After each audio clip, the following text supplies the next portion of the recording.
ఈ రోజుల్లో సోషల్ మీడియాలో వచ్చే ఒక చిన్న లైక్ కొద్ది రోజుల్లోనే జీవితాన్ని ముగించే లైఫ్ థ్రెడ్ గా మారుతోంది. పంజాబ్ లో ఒక సాఫ్ట్వేర్ ఉద్యోగిని ఆమె మాజీ ప్రియుడు 20 సార్లు కత్తితో పొడిచి చంపిన ఘోర ఘటనే దీనికి నిదర్శనం. అస్సలు ముఖం చూడని ఆన్లైన్ పరిచయాలు ఇంతటి దారుణాలకు ఎలా దారితీస్తున్నాయి? సైకలాజిస్టుల ప్రకారం ఇదంతా 3 అంచెల్లో, అంటే పరిచయం, ప్రత్యేక శ్రద్ధ, దగ్గరితనం వంటి అంశాలతో జరిగే ఒక మైండ్ గేమ్.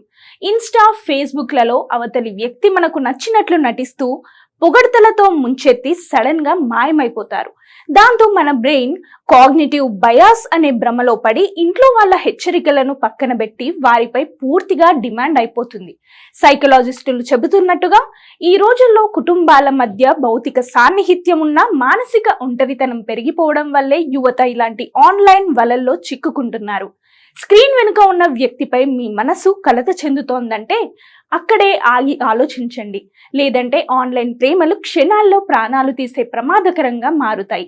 Be careful.